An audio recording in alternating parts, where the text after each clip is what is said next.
20 seconds. And we are T-minus 19 seconds and counting.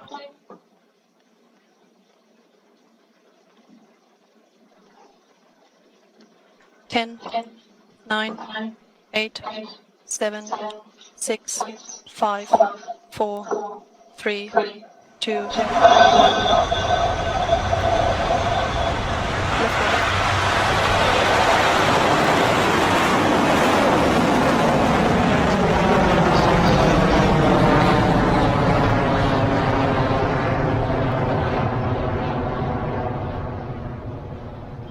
Beginning to pitch over. Stage 1 propulsion nominal.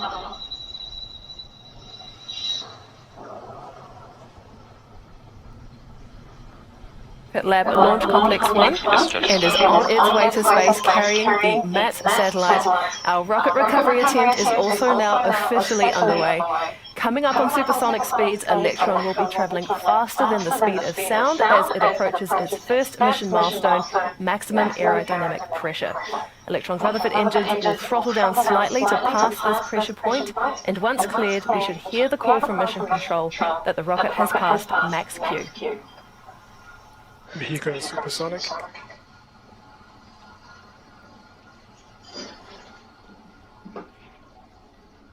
Approaching max Q. And vehicle is cleared max Q. Stage 1. There we go. As expected, Electron has cleared that first milestone and is continuing nominally. Electron's Rutherford engines will now throttle back up as the mission continues on, and all looks nominal for propulsion there, with that beautiful view of LC1 below. In about a minute, we will reach the point in the launch when Electron separates itself. Known as stage separation, the Rutherford engines on the first stage will shut down for the rocket to safely separate before the engine on the second stage can fire up and carry on with the mission. The calls for these events will proceed as MECO, or main engine cutoff, stage separation, and then second stage engine start.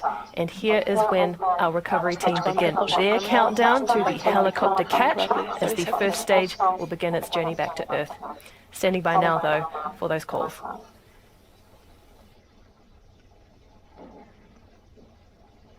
"15 seconds to staging. Entered burnout detect mode.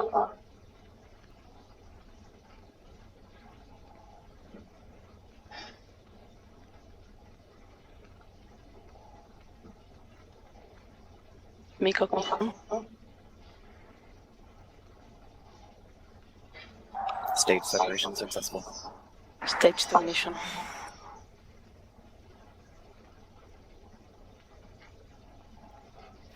And as you can see, we have had a successful MECO and stage separation, followed by the engine on Electron's second stage igniting successfully. You can see that by the red-hot glow of the Rutherford nozzle on your screen there. For recovery, the first stage is now beginning its journey back home. The trajectories for both stages are looking good so far. The next mission event will be fairing separation on the second stage, coming up in just a few moments. Fairing jettison succeeded. In fact, actually, there it goes. Electron's fairing has been deployed, and MATS is now exposed to space while remaining attached to the rocket's second stage as it continues on the path to orbit. The vehicle is now traveling at a speed of more than 8,000 kilometers an hour with an altitude of 129 kilometers. Meanwhile, Electron's first stage continues its migration over the South Pacific Ocean.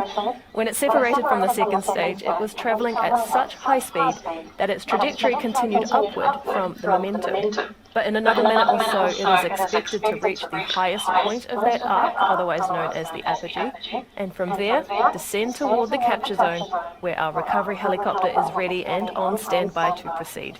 We should hear the call out from Mission Control, and we'll keep up that first stage camera view on your left for as long as we can.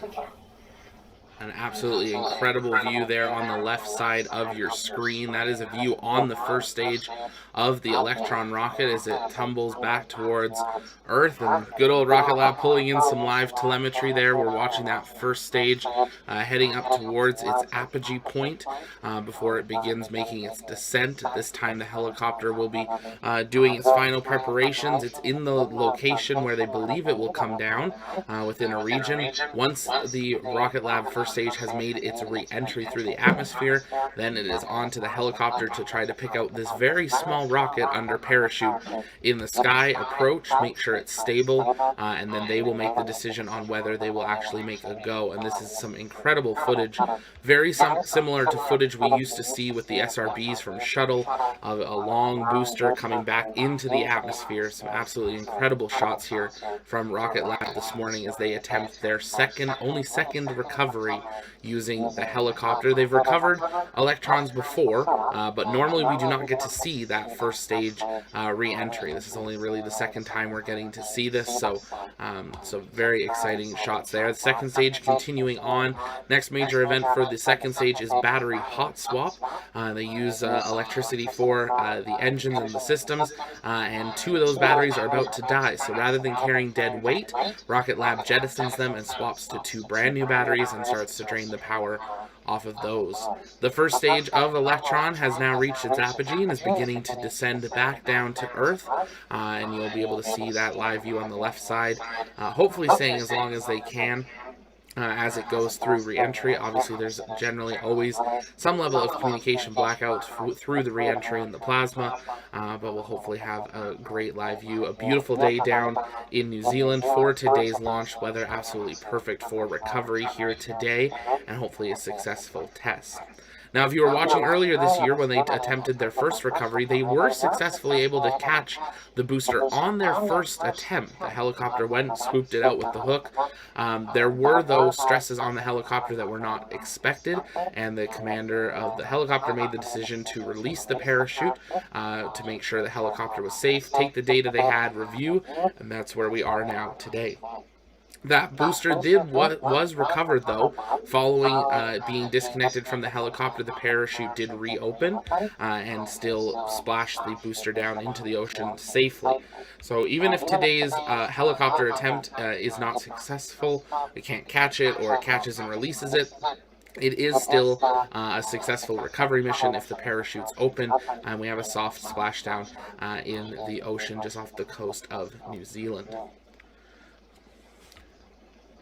We're now at L plus 7 minutes. We've had battery hot swap, it looks like there.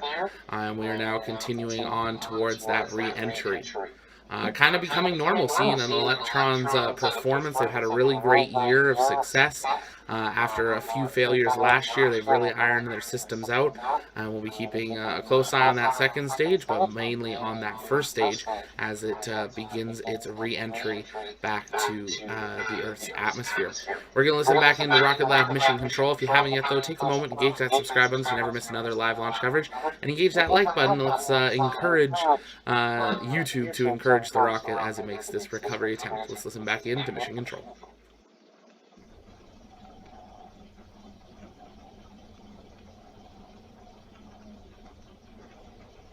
There's that battery hot swap on camera there.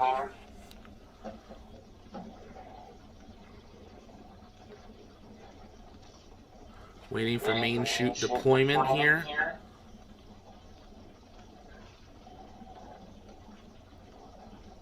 HV. Discharge holding on.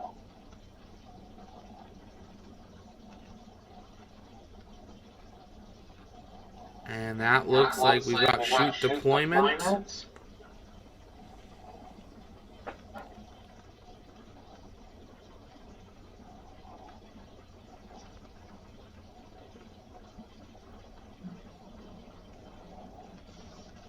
Stage 2 guidance on terminal, 25 seconds to go.